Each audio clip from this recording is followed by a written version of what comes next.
Yeah, buddy. How many people live in Atlanta? What is it, like 3 million people? What is it? At 3 the million? time, it was probably 3.5, 4 million people. 3.5, 4 million people. And you just moved here, just got a job, and there's a murder case, and you know both parties. That's kind of freaky. That's Welcome to Atlanta, Lynn.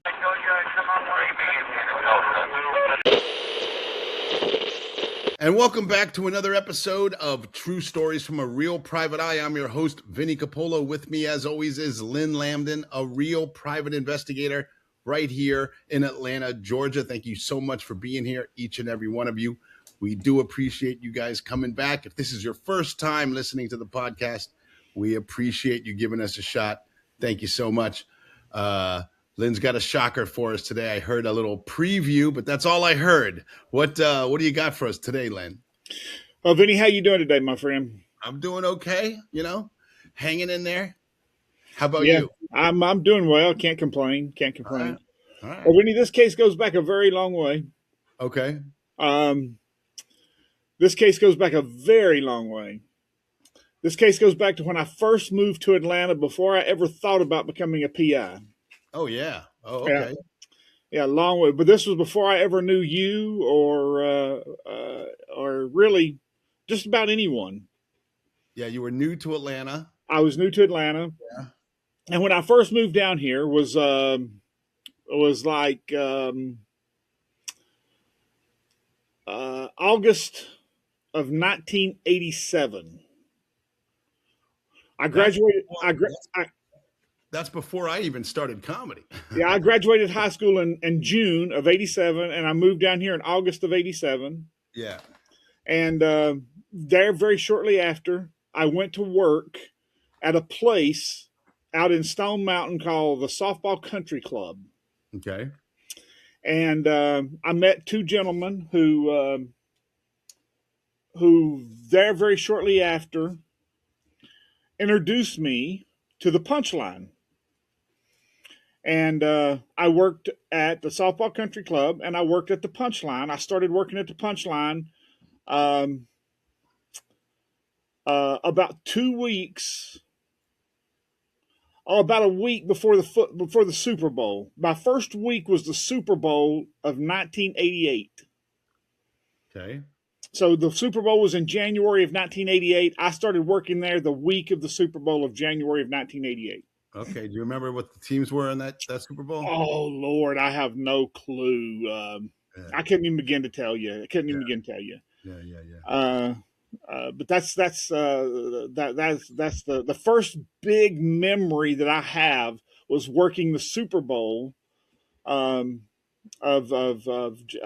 January of 1988 with Doug Caldwell, the manager. Doug Caldway. Yeah. I remember Doug. Yeah, and he that's the and I was 18. That was right before my 19th birthday. Okay. And I worked there, and one of the waitresses' name was Julie Love.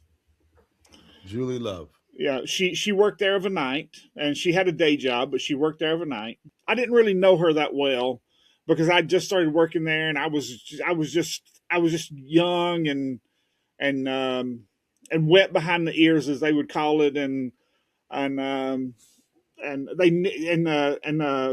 owner of the Punchline, Dave Montesano, nicknamed me Jethro. I mean, because I was just a dumb country boy. Oh yeah, okay. And so I didn't really get to know people there very well in the beginning, and but I mean, I knew who she was. I could point her out. I talked to her, because at the time I was working in the kitchen. Okay. And she got murdered. Her car had ran out of gas, and these two dudes murdered her, or captured her, took her to a teller machine, and brutally sexually assaulted her, took her to a teller machine, made her take out money out of the bank, and then they murdered her. And for about a year, where this must not have been in the city. This must have been outside in this. No, this was in Buckhead. In Buckhead. Oh my God. Yeah. Yeah, they seen her. The best I can remember, they seen her run out of gas, and they followed her, and I don't remember all the details, but they kidnapped her and they murdered her, and for about a year, nobody knew what happened. And then, I mean, it was kind of a shocker. I mean, this girl that we worked with at the Punchline ended up getting murdered. Yeah, but you didn't know that at the time. She just disappeared. She just disappeared, Yeah, yeah, and for about a year, nobody knew what happened. I mean, it was just she was just gone. yeah. I mean, she her day job, and then at the Punchline, she was just gone. And she was some kind of fitness instructor during the day. I can't remember exactly, but I mean, and I mean, it was kind of strange. I didn't know her that well, and I was working also at the softball country club, and I worked out there, and I kind of did a little bit of everything out there. And the softball country club mainly run in the summertime and in the fall of the year, and in the winter months and December, late November, last 2 weeks of November through February, it closed. It opened up in March and then run through November. They'd run tournaments. They'd run leagues and stuff. And I'd work out there in the kitchen, and I done everything out there. Just whatever they needed, I done. Serve beer, but during the leagues, they had these referees that they would bring in, these sanctioned referees who would call high school ball, and I mean, these tournaments they would run, or these leagues that they would run, were pretty serious leagues. Well, in 19, the guy who killed her went to jail, and there was some girl in the car with her when she ran out of gas. And this gentleman, or this, I wouldn't call him a gentleman, this man, these two men who killed her, the main guy started threatening the girl who was in the car with her. So she come forward and identified him. And I knew him. I knew the killer. Really?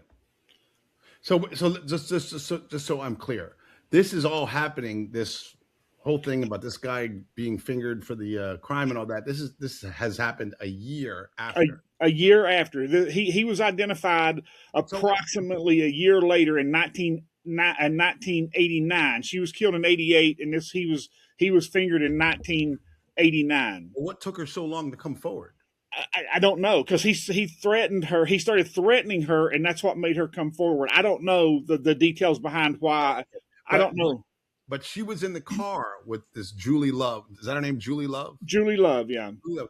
She was in the car with her when she was abducted and forced to. Well, when the car ran out of gas, Julie got out and started walking. Okay. And the two dudes started following her.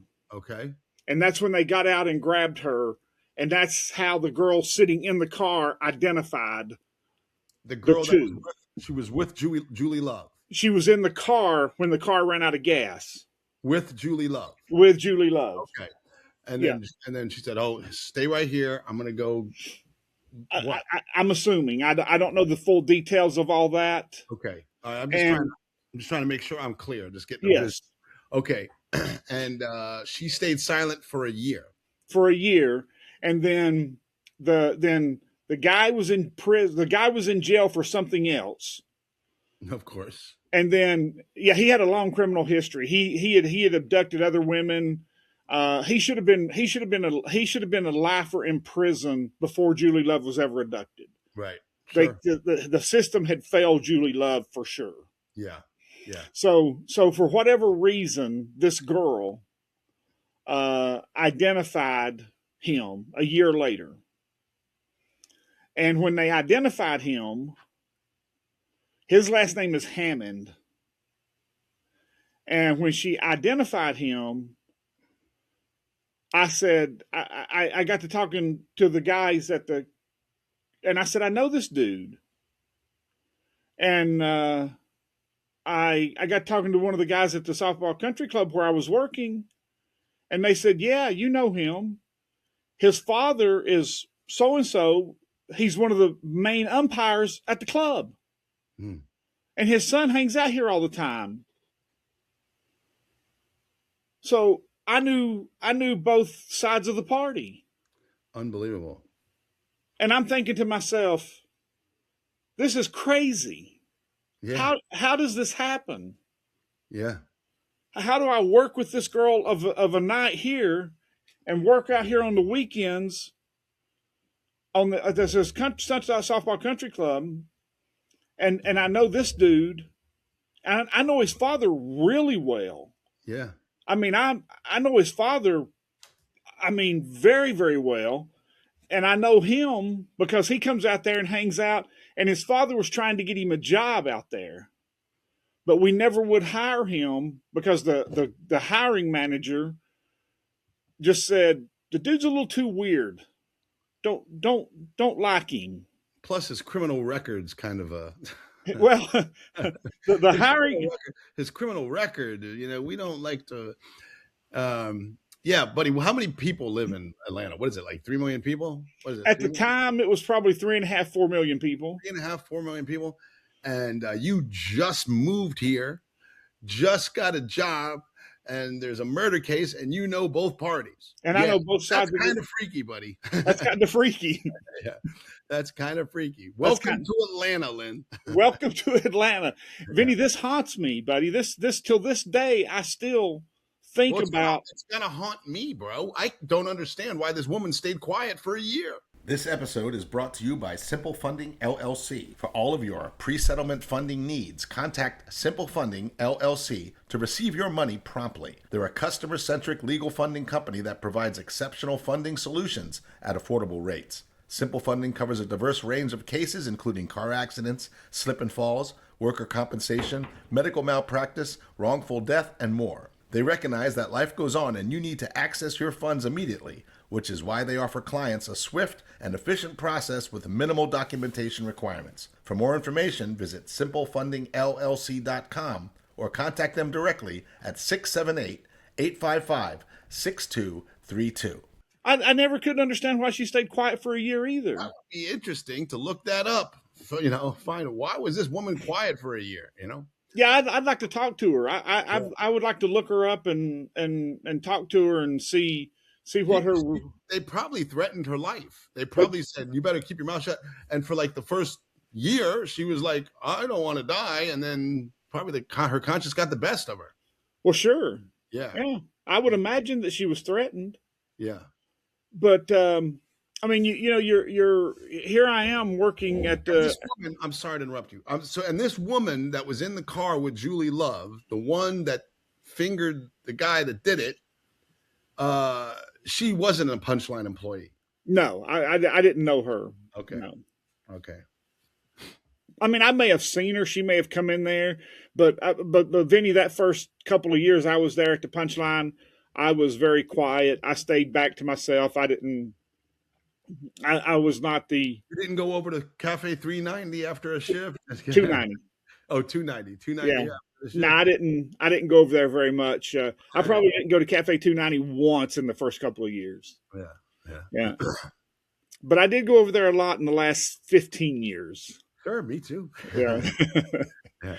But when I found out who it was, when I heard the news and heard this guy's name, we should probably clarify for those that don't know, across the parking lot from the Punchline in Sandy Springs, the original Punchline was a jazz club called Cafe 290, where, everybody would go after the show. The comedians would go, the staff would go, the audience would go. And it was just like the second half of the party. Pretty much anything could be acquired there. You know what I mean? In addition to alcohol, of course. So that's why it was kind of a big party. Anyway, yeah. A lot of fun. Yeah, a lot of fun. Yeah. A lot of great musicians came through there. A lot of great musicians, a lot of great music, a lot of great acts. Yeah. Real dark. There's pool tables. It's Yeah. It was fun. I'm sorry, I threw you off track, Lynn. Yeah, but I heard some of the greatest musicians that never got signed ever you'd ever hear in your life there. Oh, for sure. Yeah, Oh, yeah. yeah. Yeah. But Hammond's father was one of the nicest men you would ever meet in your life. Yeah. Was just the soft spoken. Um, didn't seem like he would hurt a fly. And his son abducted. I can't remember how many it Remember was. how old this guy was, this murderer? How old he was? Um, he was like 25, 26 years old. And you said he did it with somebody else? Yeah, there was another guy, and what happened is when the witness came forth and identified him, his co-conspirator rolled on him and told the full story, and Hammond got the death penalty, Oh, and he was convicted and got the death penalty, and they put him to death in like 2014, 15, somewhere in there. well, good. Yeah.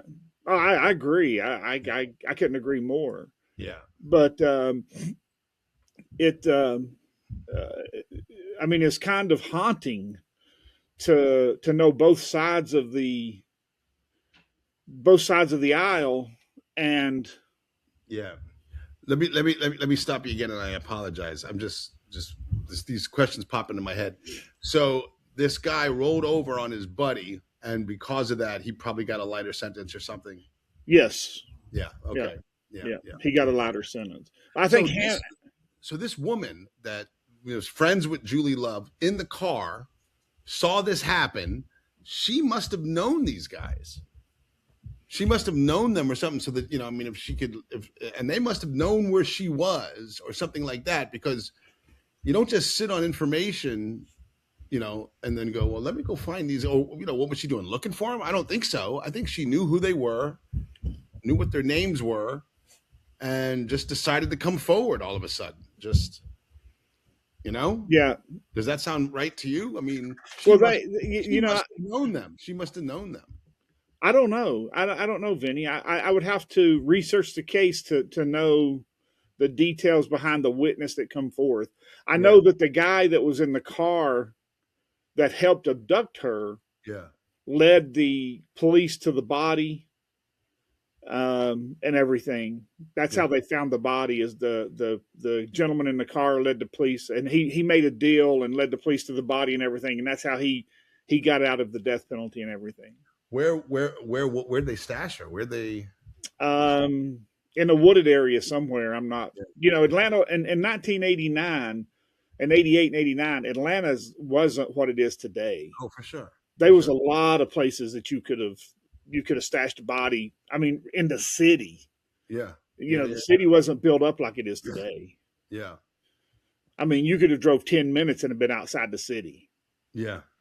Yeah. There wasn't nothing like it is today. Oh yeah, for sure. For sure. In 1989,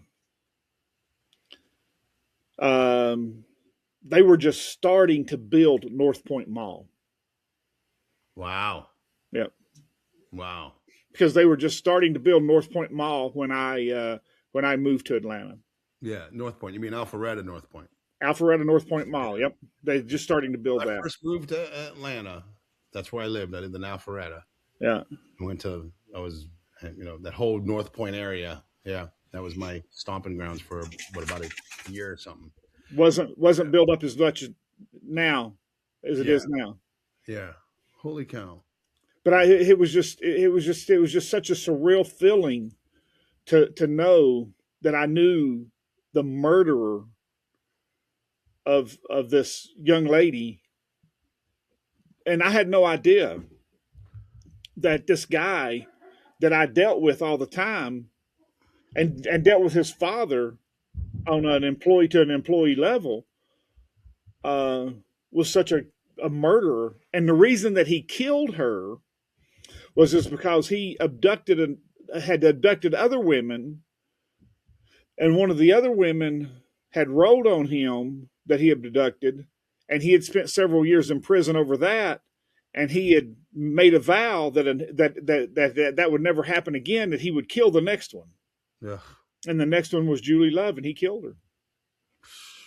Now, would you say that this incident You first get to Atlanta, you get this job at the Punchline, you meet this waitress. Was she a waitress? Julie Yeah, she Love? waitress there. Yeah. You meet this waitress. She winds up disappearing. Turns up she's dead. Turns out the guy who killed her.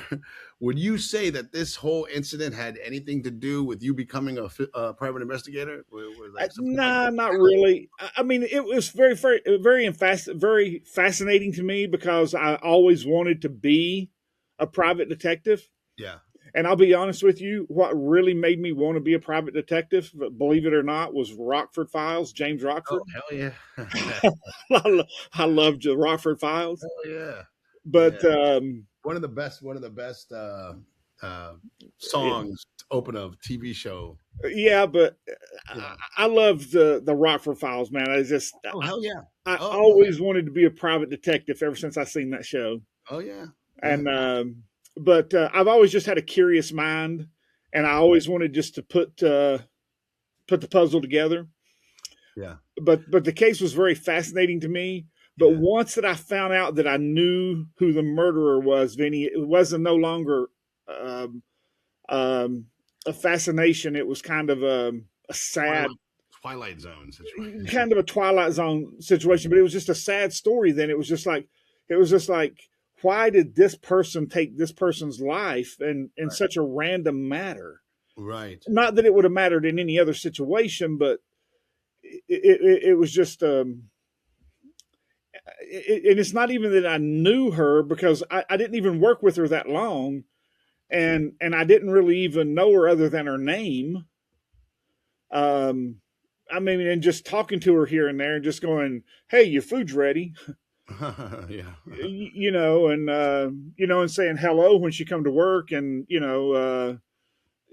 just other than work stuff. I didn't really know who she was, didn't know much about her, Yeah. but he just knowing each side of it was just a strange feeling, Hell yeah. just a very very strange, just I don't know, just weighed heavy on me. Yeah. Yeah. I bet. Here, how did I move to Atlanta from the country? The very first job I ever got, and the reason that I was at the softball country club is because I went through this job placement program when I first got here, and they placed me at the softball country club.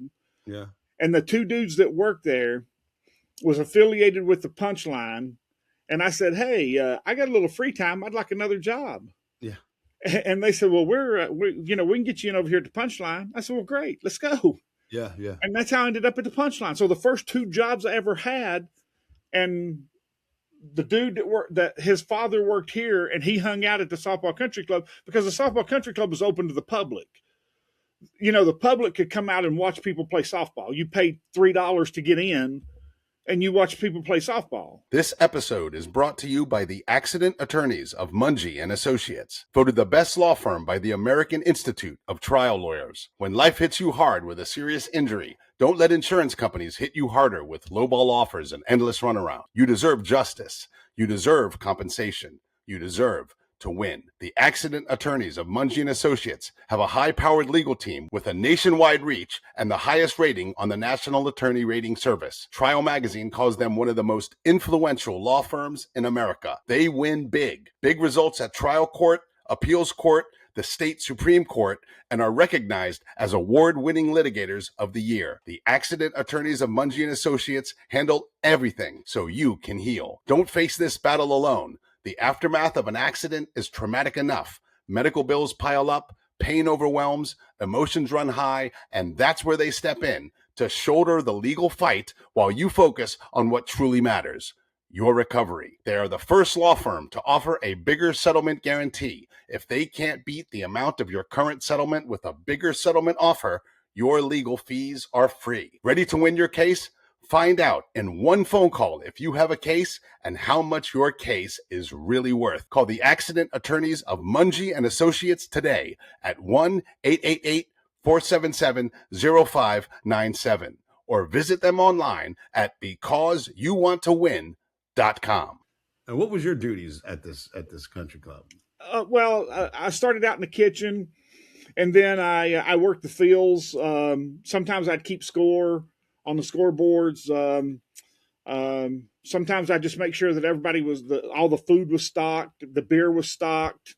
So, they call you like the bar back, but you wasn't really a bar back, but you just make sure that they had 7 fields, and Wow. they had 3 clubhouses, and I just go from clubhouse to clubhouse to clubhouse, making sure that they had the hot dogs, the pretzels, the cheese, the beer, the glasses that they and everything, and then you'd go pick up all the baskets and return them, and so that the people that was working inside the clubhouses could wash the baskets and reserve food and stuff like that. That's the things I did. Did you get around on a golf cart? Yeah, we had Yeah. yeah, we had golf Okay. carts, and then in the very back we had driving ranges. Right. And what did this guy who's the father? What was his duties? What was? He was an umpire. Oh, that's right. You said that. Yeah, he was an umpire. Yeah. Yep, and he would show up, half hour before the game started, and we would talk, and just like we did with all the umpires, and BS with him, and very nice guy, and one of my duties was to let him know what field he was assigned to, and to you know let him know what teams were going to be there, because what would happen is the games would start at 4 o'clock in the evening or 5 o'clock in the evening, and then you would have like 4 or 5 games depending, Yeah. because it was a league, and the games would run from 5, and your last game would start at like 10 o'clock. So you'd have a 5, 6, 7, 8, and 9. Well, your last game would start at 9 o'clock, so you'd have 5 games. So you would have to say, okay, you've got 5 games, or you only have 3 games tonight. You got a 5, 6, and 8, or a 5 or 8, or whatever the situation was. But 99% of the time, you would have a game on the hour: 5, 6, 7, 8, and 9. Did they get a good turnout? A lot of people come out to see this. Oh yeah, yeah. And in its heyday, when I first started there, oh man, it was packed every night. Really? Oh yeah, it was a big thing, and then you would have tournaments that they would come in, and they would have traveling teams that would come in, and these guys, man, were just unbelievable. You wouldn't believe how good these guys were, Right. and these guys were traveling teams that would play in tournaments, that just travel the country and play in tournaments. That's all they did. That's how they made their living. Amazing. Yeah. Yeah, this was such a big business that they had it was probably a 15, 20 acre softball park. And that's all they did. It's amazing. They had golf carts. They had a truck that was just on the premises, that the staff used.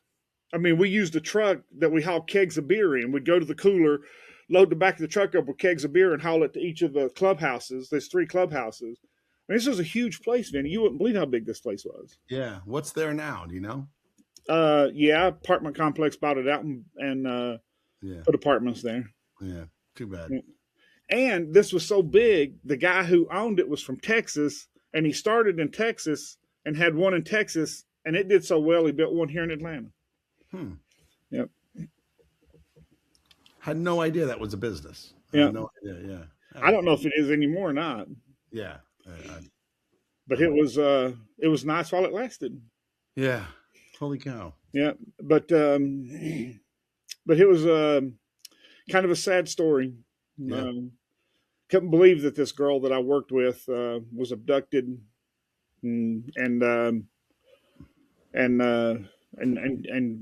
brutally sexually assaulted and then killed. It just hits close to home. I tell you what it does. It makes you look over your shoulder, and it makes you, from that point forth, when the waitresses walk out, it makes you have somebody walk out with them. Right. You know, Right. kind of makes you wonder, what's going on, Yeah. what's happening, There's sick people in this world, Lynn. and Vinny, this guy was only like 25, 27 years old, and he had a history of this, Yeah. a long history. Mm-hmm. And the sad part about it is at the time I didn't realize it, but you don't have to abduct somebody and rob them Right. and sexually assault them. Right. There's women out there that will let you lay on the couch all day long, have sex with you, and bring their paycheck home to you. Yeah. Yeah. Yeah. I mean, and that's not a joke. Yeah. I know. Yeah. I run into these people in my business every day. Yeah. Yeah. Turn on TikTok or YouTube, Yeah. and you see these people that these women that are bitching that these men that they're keeping up are sleeping with somebody else, but they're still keeping them up. Yeah. Yeah. And this guy goes and gets the death penalty because he's too dumb to find him one of those women. Yeah. Right. Yeah. Too dumb. Too lazy. Well, I mean, obviously he wasn't lazy. He tracked them down and Yeah, for sure. abducted them. Yeah. Yeah. I mean, it's just Yeah. He had the wrong type of ambition. Right. he had the wrong type of ambition. And then you fast forward to 2025, and my wife is getting her teeth worked on, and she had to have some surgery on her gums. And the oral surgeon and I was talking, and his first wife, we got to talking, and he said, "Oh, you used to work at the Punchline." He goes, "My first wife used to work there." And I knew his first wife, and his first wife used to work there with when I first started working there. His first wife was working there with Julie Love. Holy cow!